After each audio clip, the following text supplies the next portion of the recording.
Hi friends, నేను మీ వెంకటేశ్వర రెడ్డి. మరి ఈ వీడియోలో sixth class maths second lesson పూర్ణాంకాలు హోల్ నెంబర్స్ చాలా ఇంపార్టెంట్ టాపిక్. సిక్స్త్ క్లాస్ కాబట్టి స్కూల్ అసిస్టెంట్ అండ్ ఎస్జిటి ఇద్దరు రెండింటి ప్రిపేర్ అయ్యే వాళ్ళకి బాగా యూజ్ అవుతుంది. టెక్స్ట్ బుక్ లో ఉన్నటువంటి ఈచ్ అండ్ ఎవ్రీ పాయింట్ అనేది కవర్ చేయడము జరిగింది. మరి టాపిక్ స్టార్ట్ చేసే ముందు ఒక చిన్న విషయము, ఎవరైనా మన ఆన్లైన్ ఎగ్జామ్స్ రాయాలి అనుకుంటే ఒక షెడ్యూల్ ప్రకారము వీడియోస్ రెఫరెన్స్ కోసం ఇస్తూ ఆన్లైన్ ఎగ్జామ్స్ కండక్ట్ చేస్తున్నాము. విల్లింగ్ ఉన్న వాళ్ళు ఇప్పుడే నా నెంబర్ కి కాల్ మెసేజ్ చేయగలరు. మరి నా number 8341949272. Complete SGT package only 800. ఏ ఇండివిజువల్ సబ్జెక్ట్ తీసుకున్నా ఓన్లీ 200 ఫ్రెండ్స్. మరి టాపిక్ లోకి వెళ్దాం. ఫస్ట్ హోల్ నెంబర్స్, పూర్ణాంకాలు. మరి పూర్ణాంకాలు స్టార్ట్ చేసే ముందు ఫస్ట్ సహజ సంఖ్యలు అంటే ఏంటి, న్యాచురల్ నెంబర్స్ సహజ సంఖ్యలు అంటే ఏంటి, అదే విధంగా పూర్ణాంకాలు అంటే ఏంటి, ఈ రెంటిని మనం ఒక్కసారి కంపారిజన్ అబ్జర్వ్ చేస్తే సహజ సంఖ్యల్ని మనము న్యాచురల్ నెంబర్స్ అంటాం, హోల్ నెంబర్స్. పూర్ణాంకాలని హోల్ నెంబర్స్ అంటాం. మరి అతి చిన్న సహజ సంఖ్య ఏంటి, అసలు సహజ సంఖ్యలు ఎక్కడి నుంచి స్టార్ట్ అవుతాయి, దాన్ని ఏ అక్షరం చేత సూచిస్తారని ఒకసారి అబ్జర్వ్ చేస్తే సహజ సంఖ్యలు మనం సహజంగా సంఖ్యలు నెంబర్స్ ని ఎక్కడి నుంచి కౌంట్ చేస్తాం, 1 నుంచి కౌంట్ చేస్తాం. కాబట్టి అతి చిన్న సహజ సంఖ్య ఏమవుతుంది అంటే 1 అవుతుంది. మరి సహజ సంఖ్యల్ని ఎక్కడి నుంచి స్టార్ట్ చేస్తాము అంటే 1 నుంచి స్టార్ట్ చేస్తాం. అప్పుడు న్యాచురల్ నెంబర్స్ ఏమవుతాయి 1 2 3 సో ఆన్ ఎంత వరకు n వరకు. అంటే ఇక్కడ న్యాచురల్ నెంబర్స్ ను బేస్ చేసుకొని చివరి సంఖ్య అతి పెద్ద సంఖ్య మనము నిర్వచించలేము. అంటే న్యాచురల్ నెంబర్స్ లో అతి చిన్న సంఖ్య చెప్పొచ్చు. అతి చిన్న సంఖ్య ఏమవుతుంది 1 అవుతుంది. అతి పెద్ద సంఖ్య ఏమవుతుంది అంటే మనము చెప్పలేము. ఎందుకంటే ఇన్ఫైనైట్ ఎన్నైనా ఉంటాయి కాబట్టి నెంబర్స్ పెద్ద సంఖ్యను మనము చెప్పలేము. అదే హోల్ నెంబర్స్ పరంగా చెప్పాము అనుకోండి, అతి చిన్న పూర్ణాంకము అతి చిన్న హోల్ నెంబర్ ఏమవుతుంది అంటే 0 అవుతుంది. అంటే ఇక్కడ పూర్ణాంకాలను మనము ఎక్కడి నుండి స్టార్ట్ చేస్తాము అంటే 0 తో స్టార్ట్ చేస్తాము. దట్ మీన్స్ 0 1 2 3 4 సో ఆన్ ఎంతవరకు అంటే ఇది కూడా మనము నిర్వచించలేము. మరి దీన్ని బేస్ చేసుకొని అతి చిన్న పూర్ణాంకం మనకేమవుతుంది అంటే 0 అవుతుంది. అతి పెద్ద పూర్ణాంకం మనము నిర్వచించలేము. ఇది పూర్ణాంకాలు సహజ సంఖ్యలు. మరి ఈ రెండింటిని బేస్ చేసుకొని కొన్ని ముఖ్యమైనటువంటి పాయింట్స్ అబ్జర్వ్ చేయొచ్చు. మరి ఏంటి అంటే ఇక్కడ ఒక్కసారి చూడండి, సహజ సంఖ్యలో ఉండేటువంటి ప్రతి సంఖ్య దేంట్లో ఉంది అంటే పూర్ణాంకంలో ఉంది. చూడండి, ఓకేనా. సహజ సంఖ్యలు ఎక్కడి నుంచి స్టార్ట్ అవుతాయి 1 2 3 4 సో ఆన్ అంటున్నాం. ఇక్కడ ఉండేటువంటి ప్రతి సంఖ్య దేంట్లో ఉంది పూర్ణాంకంలో ఉంది. కాబట్టి దీన్ని మనము మెయిన్ పాయింట్ కింద అబ్జర్వ్ చేస్తే సహజ సంఖ్యలన్నీ మనకి ఏమవుతాయంటే పూర్ణాంకాలు అవుతాయి. ఏం చెప్పుకోవచ్చు ఫ్రెండ్స్, మనం మెయిన్ పాయింట్ కింద ఏం చెప్పుకోవచ్చు, సహజ సంఖ్యలన్నీ ఏమవుతాయి పూర్ణాంకాలు అవుతాయి. All natural numbers are whole numbers. అదే పూర్ణాంకాలన్నీ సహజ సంఖ్యలు అవుతాయా, ఒక్కసారి అబ్జర్వ్ చేయండి.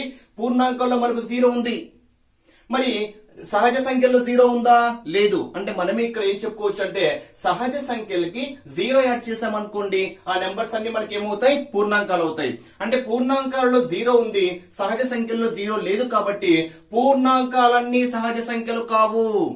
ఓకేనా. పూర్ణాంకాల్లో కొన్ని సహజ సంఖ్యలు అవుతాయి ఫ్రెండ్స్, పూర్ణాంకాలలో కొన్ని సహజ సంఖ్యలు అవుతాయి, కానీ పూర్ణాంకాలన్నీ సహజ సంఖ్యలు కావు. ఎందుకని అంటే పూర్ణాంకాల్లో 0 ఉంటుంది, బట్ సహజ సంఖ్యలో 0 ఉండదు. అంటే ఇక్కడ మెయిన్ పాయింట్ కింద ఏం చెప్పుకోవచ్చు అంటే మనము పూర్ణాంకాలన్నీ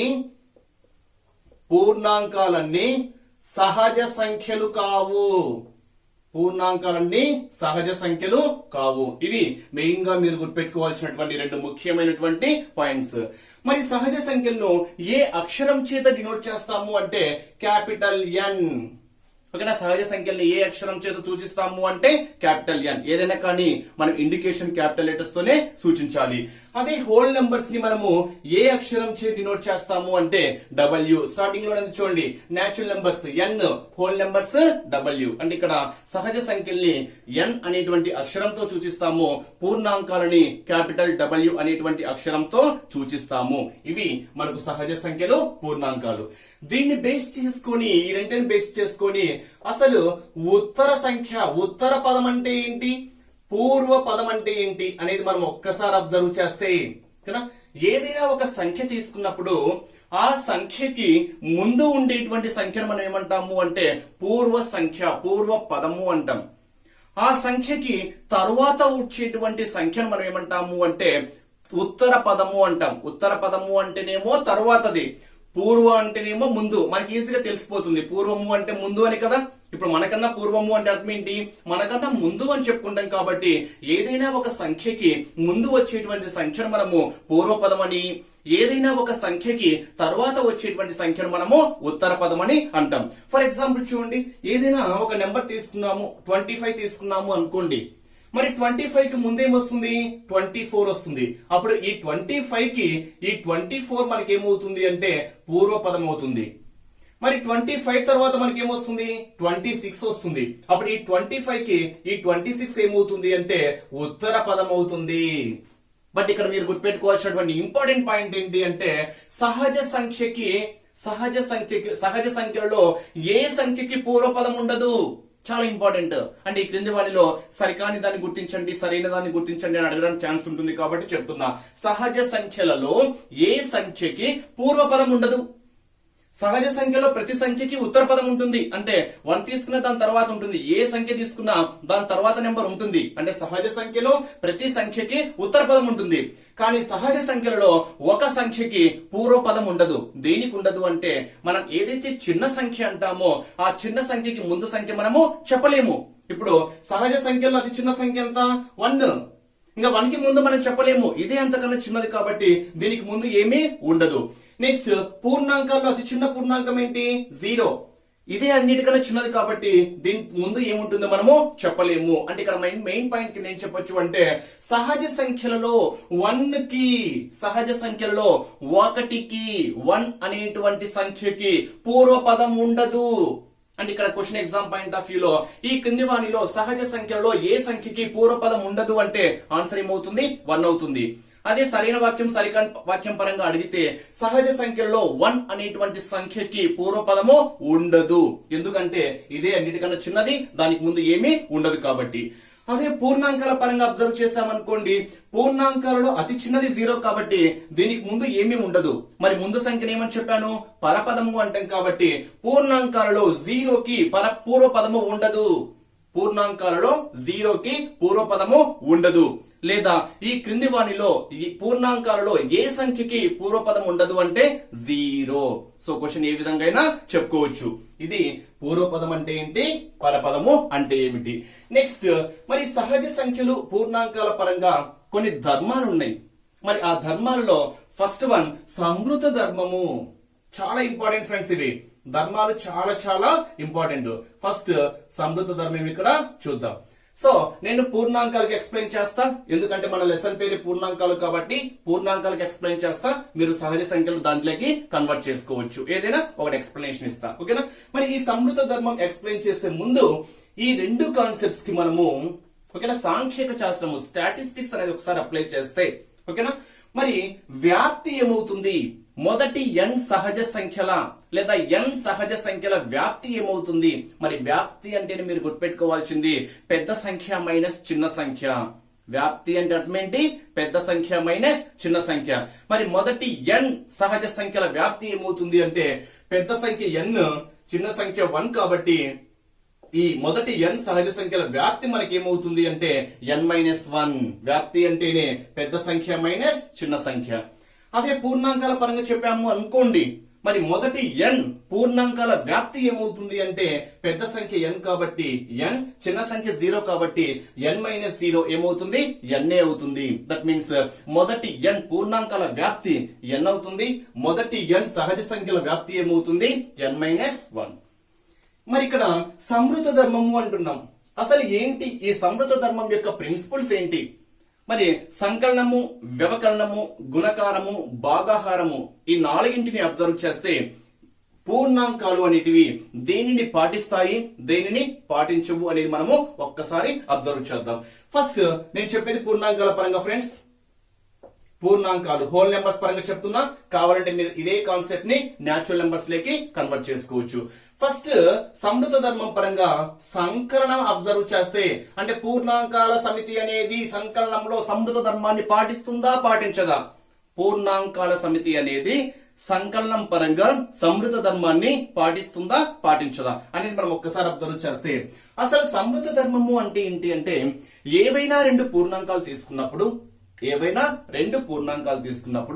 ఆ రెండింటిని కూడగా వచ్చేటువంటి రిజల్ట్ అనేది కూడా పూర్ణాంకం అయితే, కూడగా అంటున్నాం కాబట్టి అది సంకలనం పరంగా చెప్తున్నాం. అంటే సంకలనము అంటే మనం ఏం చేయాలి, ప్లస్ చేయాలి. ఇప్పుడు నేను ఏవైనా రెండు పూర్ణాంకాలు తీసుకుంటున్నా, మీ ఇష్టం ఏవైనా తీసుకోండి. ఫర్ ఎగ్జాంపుల్ 7 అనేటువంటి ఒక పూర్ణాంకం తీసుకుంటున్నా, 13 అనేటువంటి ఒక పూర్ణాంకం తీసుకుంటున్నా. ఈ రెండింటిని కూడగా అంటే ప్లస్ చేస్తున్నా, కూడగా వచ్చేటువంటి రిజల్ట్ ఎంత, 20. ఆ వచ్చేటువంటి రిజల్ట్ కూడా మనకి ఏమవుతుంది, పూర్ణాంకమే అవుతుంది. ఇలాంటివి ఏవైనా తీసుకోండి మీ ఇష్టం. ఫర్ ఎగ్జాంపుల్ 13 ప్లస్ 0, ఈవెన్ 0 కూడా పూర్ణాంకమే కాబట్టి ఎంత వస్తుంది, 13. ఆ 13 కూడా మనకి ఏమవుతుంది, పూర్ణాంకమే అవుతుంది. అంటే ఇక్కడ ఏవైనా రెండు పూర్ణాంకాలు తీసుకున్నప్పుడు వాటి మొత్తం కూడా పూర్ణాంకమే అవుతుంది కాబట్టి పూర్ణాంకాల సమితి సంకలనంలో సమృద్ధ ధర్మాన్ని పాటిస్తుంది. సంకలనం అంటే ఇక్కడ సంకలనం దృష్ట్యా పూర్ణాంకాల సమితి అనేది సమృద్ధ ధర్మాన్ని పాటిస్తుంది. వ్యవకలనం దృష్ట్యా మనం అబ్జర్వ్ చేస్తే సంకలనం దృష్ట్యా అయితే వ్యవస్థితం అవుతుంది. నెక్స్ట్ వ్యవకలనము అంటే మైనస్.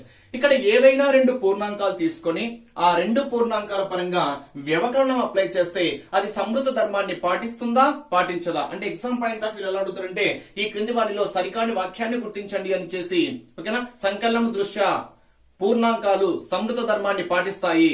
నెక్స్ట్ గుణకారం దృష్ట్యా పూర్ణాంకాలు సమృద్ధ ధర్మాన్ని పాటించవు. ఇలా అడిగి వాటిలో సరికాని దాన్ని ఏంటో గుర్తించమంటాడు. మరి వ్యవకలనము అంటే మైనస్ కాబట్టి ఏవైనా రెండు పూర్ణాంకాలు, ఫర్ ఎగ్జాంపుల్ 7, 4 రెండు పూర్ణాంకాలు తీసుకుంటున్నా. ఈ రెండుకి ఏం చేస్తున్నా, వ్యవకలనం మైనస్ చేస్తున్నా. 7 - 3 ఎంత, 3. వచ్చేటువంటి రిజల్ట్ కూడా ఏమైంది, పూర్ణాంకమే అయింది ఫ్రెండ్స్ ఇక్కడ.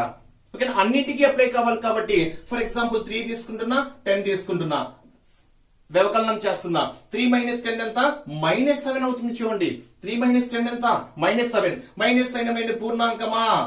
-7 అనేది పూర్ణాంకం అవుతుందా? కాదు. -7 అనేది పూర్ణాంకం కాదు. పూర్ణాంకం అంటే ఏంటి, 0, 1, 2, 3, 4 నెగిటివ్ వాల్యూస్ అసలు ఉండవు. ఓకేనా, నెగిటివ్ వాల్యూస్ ఉండవు కాబట్టి మనకి ఇక్కడ -7 అనేది పూర్ణాంకము కాదు. అంటే మనం ఇప్పుడు ఇక్కడ ఏం చెప్పుకోవచ్చు అంటే పూర్ణాంకాల సమితి అనేది వ్యవకలనం దృష్ట్యా సమృద్ధ ధర్మాన్ని పాటించదు. గుర్తుపెట్టుకోవాల్సింది. ఓకేనా, వ్యవకలనం దృష్ట్యా పూర్ణాంకాల సమితి అనేది సమృద్ధ ధర్మాన్ని పాటించదు. సంకలనం పాటిస్తుంది, వ్యవకలనము పాటించదు. ఏ ధర్మం పరంగా చెప్తున్నామో, సమృద్ధ ధర్మాన్ని చెప్తున్నాము. నెక్స్ట్ గుణకారం మనం తీసుకుంటే, గుణకారం ఇక్కడ రాస్తున్న గుణకారం. మరి గుణకారం అంటే ఏంటి, ఇంటూ. గుణకారం అంటే ఇంటూ. మరి ఏవైనా రెండు పూర్ణాంకాలు, ఫర్ ఎగ్జాంపుల్ 7, 11 తీసుకుంటున్నా. వీటి యొక్క మల్టిప్లికేషన్ 7 11s 77. 77 కూడా మనకి ఏమవుతుంది, పూర్ణాంకమే అవుతుంది. ఏదైనా తీసుకోండి, ఫర్ ఎగ్జాంపుల్ 0, 3 తీసుకుంటున్నా. 0 3 ఏమవుతుంది, 3 అవుతుంది. అంటే ఏదైనా ఒక నెంబర్ ని 0 తో గుణిస్తే వచ్చేటువంటి రిజల్ట్ ఏమవుతుంది అంటే 0నే అవుతుంది. సో 0 × 3 0. 0 × 3 ఏమవుతుంది, 0. మరి ఈ 0 కూడా మనకి ఏమవుతుంది, పూర్ణాంకమే అవుతుంది. కాబట్టి ఇక్కడ మనం ఏం చెప్పుకోవచ్చు అంటే పూర్ణాంకాల సమితి గుణకారం దృష్ట్యా సమృద్ధ ధర్మాన్ని పాటిస్తుంది.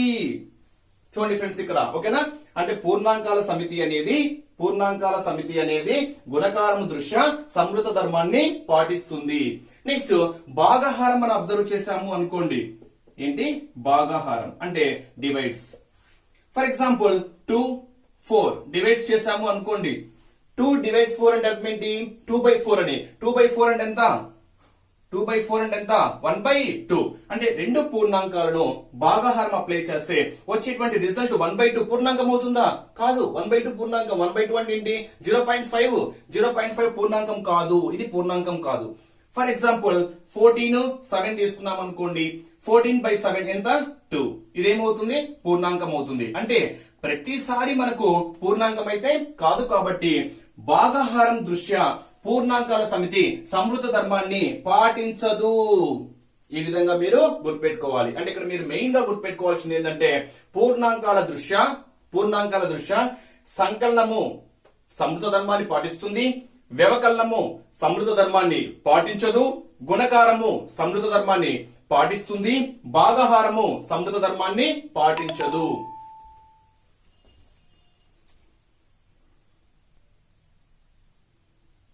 పూర్ణాంకాల సమితి స్థిత్యంతర ధర్మము దీన్ని మనము వినిమయ ధర్మము అని కూడా అంటాం.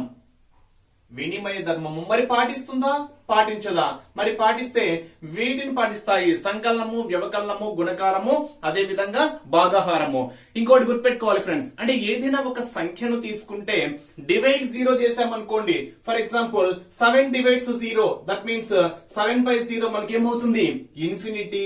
అంటే ఇక్కడ భాగాహారం సంఖ్య ఏదైనా ఒక సంఖ్యను భాగాహారం దృష్ట్యా 7 divides 0 చేస్తే మనకు అక్కడ ఆన్సర్ ఏమవుతుందంటే నిర్వచించలేము. ఓకేనా? ఇన్ఫినిటీ అంటే మనం అక్కడ నిర్వచించలేము. అంటే సంథింగ్ బై 0 ఏమవుతుంది అంటే ఇన్ఫినిటీ అవుతుంది, 0/something ఏమవుతుంది అంటే 0 అవుతుంది. గుర్తుపెట్టుకోవాలి. అదే మనకి 0 divides 7 అనుకోండి, దట్ మీన్స్ 0/7 ఏమవుతుంది 0. ఈ రెండు మీరు గుర్తుపెట్టుకోవాలి. నెక్స్ట్ మరి స్థిత్యంతర ధర్మము అనేది సంకలనం దృష్ట్యా పూర్ణాంకాల సమితికి వ్యవస్థితం అవుతుందా కాదా? సంకలనము దృష్ట్యా ఇందాక చెప్పినటువంటి పూర్వ పదము పరపదము అని చెప్పాను కదా, అక్కడ పదము అన్న ఒకటి, సంఖ్య అన్న ఒకటి ఫ్రెండ్స్. అంటే ఏదైనా ఒక సంఖ్యకి ముందుండేటువంటి సంఖ్యను పూర్వ సంఖ్య అంటారు, తర్వాత వచ్చేటువంటి సంఖ్యను ఉత్తర సంఖ్య అంటారు. ఎలా చెప్పినా పర్లేదు. మరి ఇక్కడ సంకలనం దృష్ట్యా స్థిత్యంతర ధర్మము, వినిమయ ధర్మము అంటే ఏంటి అని మనం ఒక్కసారి అబ్జర్వ్ చేస్తే, ఏవైనా రెండు పూర్ణాంకాలు తీసుకున్నప్పుడు నేను ఆ రెండు పూర్ణాంకాలను ఫర్ ఎగ్జాంపుల్ a, b అనుకుంటున్నా. అంటే ఇక్కడ ఏం ఫాలో కావాలి అంటే a+b=b+a అయితే ఇక్కడ a, b లను రెండు పూర్ణాంకాలుగా తీసుకున్నప్పుడు a+b=b+a అయితే అది సంకలనం దృష్ట్యా పూర్ణాంకాల సమితి సంకలనం దృష్ట్యా స్థిత్యంతర ధర్మాన్ని పాటిస్తుంది అని చెప్తాం. అవునా కదా? చెక్ చేద్దామా? మీ ఇష్టం. ఏవైనా రెండు పూర్ణాంకాలు 7 తీసుకుంటున్నా, 4 తీసుకుంటున్నా. 7+4 అనేది 4+7 కి సమానం అవుతుందా కాదా? 7+4 11 అవుతుంది, 4+7 కూడా 11 అవుతుంది. లేదా 2 0 తీసుకున్నాం అనుకోండి, 2+0 2 అవుతుంది, 0+2 2 అవుతుంది. అంటే మనం ఎలా తీసుకున్నా కానీ a+b అనేది b+a అవుతుంది. కాబట్టి పూర్ణాంకాల సమితి సంకలనం దృష్ట్యా స్థిత్యంతర ధర్మాన్ని పాటిస్తుంది. నెక్స్ట్ వ్యవకలనం పరంగా అబ్జర్వ్ చేసామనుకోండి, అంటే మైనస్ పరంగా a-b=b-a అవుతుందా? ప్రతి కండిషన్ లో కావాలి. ఫర్ ఎగ్జాంపుల్ చూడండి, 4 - 7 తీసుకుంటున్నా, a-b. అప్పుడు 7 - 4, 4 - 7 ఎంత? -3. 7 - 4 ఎంత? 3. రెండు సమానమా? కాదు. కాబట్టి పూర్ణాంకాల సమితి అనేది వ్యవకలనం దృష్ట్యా స్థిత్యంతర ధర్మాన్ని పాటించదు. ఓకేనా? సంకలనం దృష్ట్యా పాటిస్తుంది, వ్యవకలనం దృష్ట్యా పాటించదు. నెక్స్ట్ గుణకారం తీసుకున్నాము అనుకోండి. గుణకారము అంటే ఏంటి? a×b ఏం కావాలి? b×a కావాలి. ఏవైనా మీ ఇష్టం వచ్చిన పూర్ణాంకాలు తీసుకోండి. ప్రతి కేసెస్ లో ఇది ఎగ్జిక్యూట్ కావాలి. ఫర్ ఎగ్జాంపుల్ 7 8 తీసుకున్నాం అనుకోండి, 7 × 8 8 × 7 అవుతుందా? 7 8s ఎంతైతే రిజల్ట్ వస్తుందో 7 × 8 అన్నా ఒకటే, 8 × 7 అన్నా ఒకటే. కాబట్టి రెండు ఏమవుతాయి? ఈక్వల్ అవుతాయి. ఫర్ ఎగ్జాంపుల్ 0 8 తీసుకుంటున్నా, 0 × 8 8 × 0 0 × 8 0 అవుతుంది, 8 × 0 కూడా 0నే అవుతుంది. కాబట్టి ఓకేనా? పూర్ణాంకాల సమితి గుణకారము దృష్ట్యా స్థిత్యంతర ధర్మాన్ని పాటిస్తుంది. నెక్స్ట్ భాగాహారము. దట్ మీన్స్ a/b=b/a అవుతుందా? చూద్దామా? 4/3 3/4 అవుతుందా? 4/3 అంటే ఏంటి? 4/3. 3/4 అంటే ఏంటి? 3/4. 4/3 3/4 అంటే ఈక్వలా? కాదు. కాబట్టి పూర్ణాంకాల సమితి అనేది భాగాహారం దృష్ట్యా స్థిత్యంతర ధర్మాన్ని పాటించదు. అంటే ఇక్కడ కూడా మీరు గుర్తుపెట్టుకోవాల్సింది, ఇందాక సంవృత ధర్మం ఏ విధంగా అయితే సంకలనము గుణకారానికి వ్యవస్థితం అవుతుందో అదే విధంగా స్థిత్యంతర ధర్మం కూడా సంకలనానికి వ్యవస్థితం అవుతుంది, గుణకారానికి కూడా వ్యవస్థితం అవుతుంది. గుణకారానికి వ్యవస్థితం అవుతుంది. వ్యవకలనము భాగాహారాలకు స్థిత్యంతర ధర్మము పూర్ణాంకాల దృష్ట్యా వ్యవస్థితము కాదు. ఇది స్థిత్యంతర ధర్మము. నెక్స్ట్ ఇంకోటి మనం అబ్జర్వ్ చేసామనుకోండి, సహచర ధర్మం చూద్దాం. నెక్స్ట్ సహచర ధర్మం. మరి సహచర ధర్మము అంటే ఏంటి అంటే ఇక్కడ మనకు ఏవైనా 3 సంఖ్యల పూర్ణాంకాలు అనుకుంటే a plus B of plus c is equal to ఏం కావాలి అంటే a plus of b plus c కావాలి. మరి ఈ కండిషన్ సాటిస్ఫై అయితే ఆటోమేటిక్ గా మనకు అది ఏది వ్యవస్థితం అవుతుంది, ఏది వ్యవస్థితం కాదో చూద్దాం. ఇక్కడ డైరెక్ట్ చెప్పేస్తున్నా ఫ్రెండ్స్, మీరు కావాలంటే చెక్ చేయండి. సంకలనం దృష్ట్యా వ్యవస్థితం అవుతుంది, గుణకారం దృష్ట్యా వ్యవస్థితం అవుతుంది. ఇంకా సేమ్ కాన్సెప్ట్, గుణకారం అంటే ఏం తీసుకుంటాము, a into b into C is equal to A into b into c తీసుకుంటాం. అంటే అన్ని మల్టిప్లై కాబట్టి 2 ఇంటూ 3 ఇంటూ 4 అన్నా ఒకటే, 3 ఇంటూ 4 ఇంటూ 3 ఎలా అన్నా ఒకటే. కాబట్టి గుణకారం ఫాలో అవుతుంది, సంకలనం కూడా ఫాలో అవుతుంది. అదే విధంగా వ్యవకలనము ఫాలో కాదు, నెక్స్ట్ భాగాహారం కూడా ఫాలో కాదు. ఇవి రెండు మీరు కావాలంటే చెక్ చేసుకోండి. ఓకేనా? అంటే ఇక్కడ ఏం చెప్పొచ్చు అంటే పూర్ణాంకాల సమితి సంకలనము దృష్ట్యా సహచర ధర్మాన్ని పాటిస్తుంది, పూర్ణాంకాల సమితి గుణకారం దృష్ట్యా సహచర ధర్మాన్ని పాటిస్తుంది, పూర్ణాంకాల సమితి వ్యవకలనం దృష్ట్యా సహచర ధర్మాన్ని పాటించదు, పూర్ణాంకాల సమితి భాగాహారం దృష్ట్యా సహచర ధర్మాన్ని పాటించదు. మరి ఇప్పుడు చెప్పినటువంటి స్థిత్యంతర సహచర సమృద్ధ ధర్మాల పరంగా ఇంగ్లీష్ వర్డ్స్ ఏంటి, ఇంగ్లీష్ కూడా తెలియాలి కాబట్టి ఆ వర్డ్స్ చెప్తున్నా. క్లోజ్డ్ అంటాం, సమృద్ధ ధర్మము అంటే క్లోజ్డ్. నెక్స్ట్ స్థిత్యంతర అంటే కమ్యూటేటివ్ ప్రాపర్టీ, సహచర అంటే అసోసియేటివ్ ప్రాపర్టీ. నెక్స్ట్ ఇక్కడ చూడండి, ఒక కండిషన్ ఇచ్చాడు చూడండి ఫ్రెండ్స్. ఇక్కడ A plus B of into C is equal to దీన్ని ఏం రాయొచ్చు, A into B plus B into C అని రాయొచ్చు. అంటే ఇలాగే కాదు, ఇలా కూడా ఉండొచ్చు ఫ్రెండ్స్. అదే A into B plus C is equal to ఏం రాయొచ్చు, A into B plus A into C అని రాయొచ్చు. మరి ఇలా ఉంటే ఇలాంటి ప్రాపర్టీ ఖచ్చితంగా ఇది ఎగ్జిక్యూట్ అవుతుంది. మరి ఇలాంటి ప్రాపర్టీని మనం ఏమంటాము అంటే ఇక్కడ ప్లస్ ఉంది కాబట్టి సంకలనము దృష్ట్యా ఇక్కడ ఇంటూ తీసుకున్నాం కాబట్టి గుణకార విభాగ న్యాయము అంటాం దీన్ని. ఎందుకంటే some times match the following లో అడుగుతాడు. మ్యాచ్ ది ఫాలోయింగ్ లో మీకు కాలం 1 లో ఒక న్యాయాన్ని బేస్ చేసుకుని ఎగ్జాంపుల్ ఇచ్చి కాలం 2 లో దానికి రిలేటెడ్ గా ఉండేటువంటి ఎగ్జాంపుల్ ని మ్యాచ్ చేయమని అడుగుతాడు కాబట్టి చెప్తున్నా. ఓకేనా? A plus B of into C is equal to A into C plus B into C అంటే ఇక్కడ ప్లస్ పరంగా చెప్తున్నాం కాబట్టి సంకలనం దృష్ట్యా, ఇంటూ పరంగా చెప్పాను కాబట్టి గుణకార ఏ న్యాయము అంటే ఇది విభాగ న్యాయము, డిస్ట్రిబ్యూటివ్ ప్రాపర్టీ అంటాం. నెక్స్ట్ మరి ఇక్కడ సంకలన తత్సమాంసము అంటే ఏంటి, గుణకార తత్సమాంసము అంటే ఏంటి అంటే ఏదైనా ఒక పూర్ణ సంఖ్య తీసుకున్నాం అనుకోండి, ఆ పూర్ణ సంఖ్యకు 0 యాడ్ చేసాం అనుకోండి, 7 ప్లస్ 0 7 వస్తుంది, ఆ పూర్ణాంకమే వస్తుంది. 13 పూర్ణాంకము, దాన్ని 0 అంటే 0కి యాడ్ చేసాం అనుకోండి, 13 ప్లస్ 0 13 వచ్చేస్తుంది. అంటే ఏదైనా ఒక పూర్ణాంకాన్ని 0కి కలపగా మనకు అదే పూర్ణాంకం వస్తుంది కాబట్టి 0ను మనం ఏమంటాము అంటే చూడండి, ఇక్కడ పూర్ణాంకాల సంకలన తత్సమాంసము అంటారు. అంటే ఎగ్జామ్ పాయింట్ ఆఫ్ వ్యూ లో ఈ క్రింది వానిలో పూర్ణాంకాల సంకలన తత్సమాంసం ఏంటి అని అడుగుతాడు. సో ఆన్సర్ ఏమవుతుంది, 0 అవుతుంది. ఎందుకని ఏదైనా ఒక పూర్ణాంకానికి 0 కలిపితే వచ్చేది అదే పూర్ణాంకం కాబట్టి 0ను మనం ఏమంటున్నాము అంటే ఇక్కడ పూర్ణాంకాల సంకలన తత్సమాంసనాలి. అంటే ఇక్కడ పూర్ణాంకాల సంకలన తత్సమాంసము అంటే మనకి ఏంటి 1. అదే ఇంగ్లీష్ లో అయితే 0 as the additive identity in whole number. ఎందుకంటాము 0ని అంటే ఏదైనా ఒక పూర్ణాంకం తీసుకున్నాం అనుకోండి, ఆ పూర్ణాంకానికి 0 యాడ్ చేస్తే లేదా 0కి ఒక పూర్ణాంకాన్ని యాడ్ చేస్తే అదే పూర్ణాంకం వస్తుంది కాబట్టి 0ను మనం ఏమనాలి, పూర్ణాంకాల సంకలన తత్సమాంసము. అదే గుణకార తత్సమాంసం అని దేన్నంటాము అంటే ఏదైనా ఒక పూర్ణాంకం తీసుకున్నాం అనుకోండి, ఆ పూర్ణాంకానికి 1 మల్టిప్లై చేస్తే 7 ఇంటూ 1 7 అవుతుంది, 123 ఇంటూ 1 123 అవుతుంది. అంటే ఇక్కడ ఏదైనా ఒక పూర్ణాంకానికి 1 అనేది గుణిస్తే అదే పూర్ణాంకం అవుతుంది కాబట్టి ఇక్కడ 1ను మనం ఏమంటాము అంటే గుణకార తత్సమాంసము అంటాం. ఇంగ్లీష్ లో అయితే మల్టిప్లికేటివ్ ఐడెంటిటీ. ఈ రెండు గుర్తుపెట్టుకోవాలి ఫ్రెండ్స్. 0 అయితేనేమో పూర్ణాంకాల సంకలన తత్సమాంసము, 1 అయితేనేమో గుణకార తత్సమాంసము. మరి టెక్స్ట్ బుక్ లో ఇచ్చినటువంటి 2 ప్రాబ్లమ్స్ ఒకసారి అబ్జర్వ్ చేస్తే, ఒక పాల వ్యాపారి ఉదయము 56 లీటర్ల పాలను సాయంత్రము 44 లీటర్ల పాలను ఒక వసతి గృహానికి సరఫరా చేస్తాడు. ఇక్కడ చూడండి, ఉదయం 56 లీటర్లు, సాయంత్రము 44 లీటర్లు, అంటే మొత్తం ఎన్ని లీటర్లు సరఫరా చేస్తాడు? ఉదయం ఏమో 54 ప్లస్ సాయంత్రము 44, అంటే మొత్తము 100 లీటర్ల పాలను సరఫరా చేస్తాడు. మరి ఇక్కడ కండిషన్ ఏమని ఇచ్చాడు?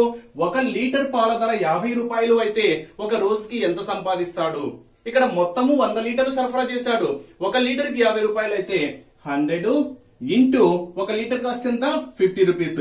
150 ఇస్ 5000 రూపీస్.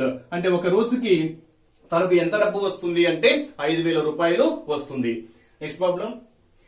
చందన, వేణులు వరుసగా 12 నోటు పుస్తకాలు, 10 నోటు పుస్తకాలు కొన్నారు. అంటే ఇక్కడ చందన 12 నోటు పుస్తకాలు, అదే విధంగా వేణు 10 నోట్ పుస్తకాలు కొన్నారు. అంటే ఇద్దరు కలిసి ఎన్ని నోట్ పుస్తకాలు కొన్నారు? 22 నోట్ పుస్తకాలు కొన్నారు. ఇద్దరు కలిసి కొన్నటువంటి నోట్ పుస్తకాల సంఖ్య ఎంత అంటే 22. మరి ఇక్కడ కండిషన్ ఏమని ఇచ్చాడో చూడండి. ఒక నోటు పుస్తకం ధర 15 రూపాయలు అయితే మొత్తం 22 నోట్ పుస్తకాలు కొన్నారు. ఒక్కొక్క నోట్ పుస్తకం కాస్ట్ ఎంత? 15 రూపాయలు. కాబట్టి 22 పుస్తకాలు ఇంటూ ఒక నోట్ పుస్తకం కాస్ట్ ఎంత?